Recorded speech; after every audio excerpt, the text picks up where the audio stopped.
Squiz Kids acknowledges the traditional owners of the lands on which we podcast, the Turrbal and Kombumerri people. Squiz Kids! It's your daily news fix. Fun, free, fresh.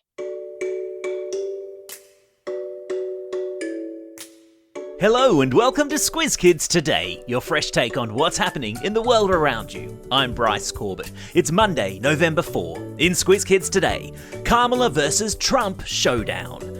Tonga's big footy win. Alien message from outer space. And monkeys writing Shakespeare. That's what's making news, kid style. The Lowdown. We talk a lot about elections here on Squiz Kids, and while politics and government might seem like boring grown-up stuff, they're really important to kids' lives too. And when it comes to elections, there are arguably no more important ones than the one that is taking place in the United States tomorrow.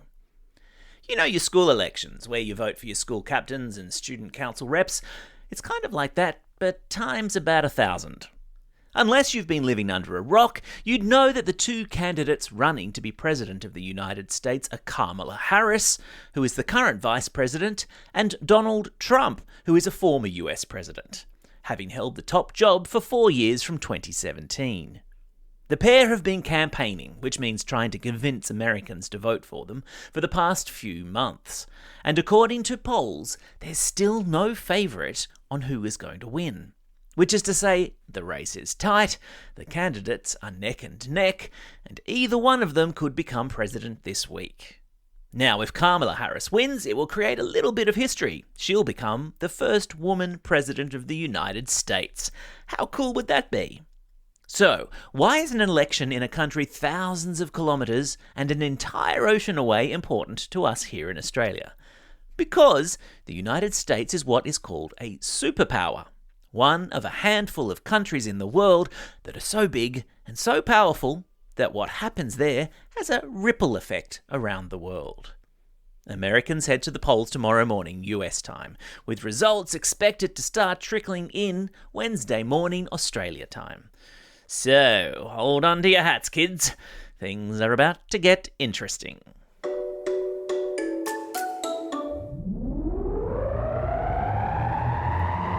Spin the globe. Each day we give the world globe a spin and find a news story from wherever it stops. And today we've landed in Auckland, across the ditch in New Zealand, where the celebrations are still going on after Tonga pulled off a huge upset in the Pacific Cup semi-final at the weekend. We're talking rugby league, people, and we're talking about some household names from Australia's rugby league competition, the NRL, who have been playing for their country in the Pacific Cup. Players like Jason Tamalolo, Sione Katoa, Aden Fanua-Blake and Felice Kafusi, who on Saturday just managed to hold off the Kiwis to win 25 points to 24 in the semi-final. Now, Tonga is a much smaller country than New Zealand, which is why the celebrations were epic over the weekend.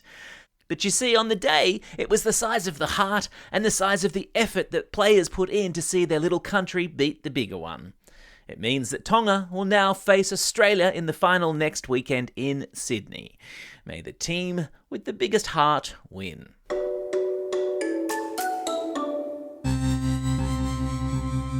Spaced out. And it's a big old Squiz Kids salute to the father and daughter duo who won an international competition to decode, get this, an alien message sent from outer space.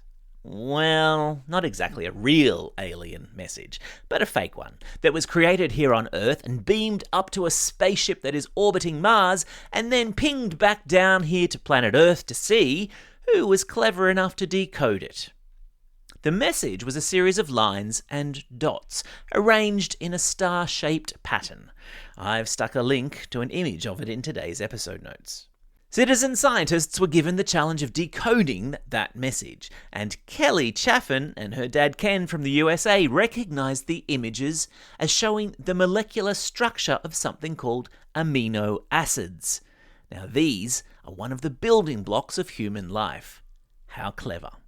And while this alien message was only a test and came from down here on Earth, did you know that there are entire laboratories here on Earth filled with scientists whose job it is to monitor space for signals from alien life on other planets and from other galaxies? Wow, mind blown.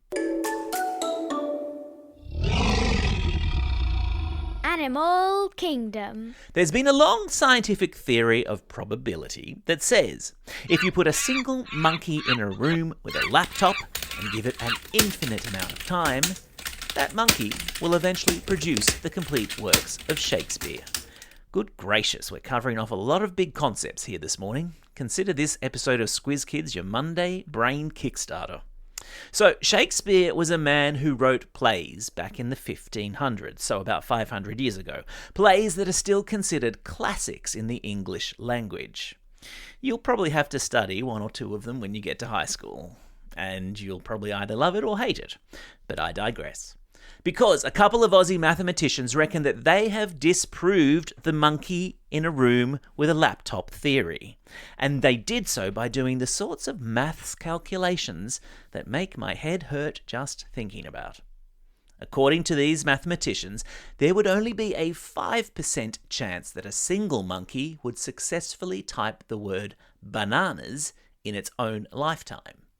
And the probability of one chimp constructing a random sentence such as, I chimp, therefore I am, well, that probability comes in at 10 million billion to 1. So, not very likely as it turns out.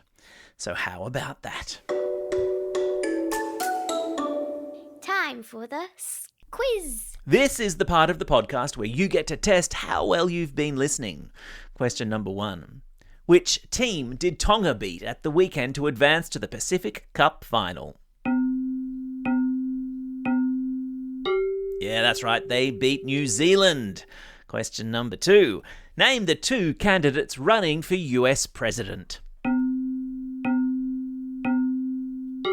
Yeah, that's right, it's Kamala Harris and Donald Trump. Question number 3. What sort of acids were part of an alien test message from Mars? Yeah, well done if you said amino acids. That was a tough one.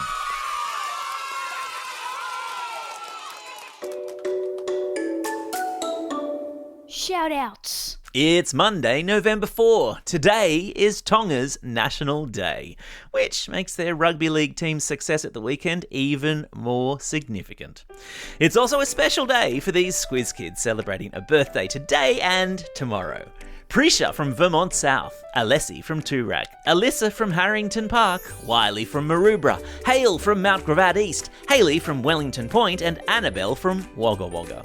And classroom shout-outs today go to Prep A class with Liz at Glen Huntley Primary School, and belated happy birthday to Liz for last week. Class 6 Saturn with Mrs. Katrupi at Chester Hill Public School. Students and teachers from the Emma Alce Centre at All Saints College in Maitland, and Class 8.2 at Champion Bay Senior High School in Geraldton. Don't forget, if you've got a birthday coming up and you want a shout out, or if you're after a classroom shout out, drop us a line at squizkids@thesquiz.com.au or fill out the form on our website. Well, that's all we have time for. Thanks for listening to Squiz Kids today. We'll be back again tomorrow with a special episode of Squiz the World as we pay a virtual visit to South Africa. A fascinating look at a country that's more than just elephants, cheetahs and rhinos, though those are all pretty cool, truth be told. In the meantime, get out there and have a most excellent day. Over and out.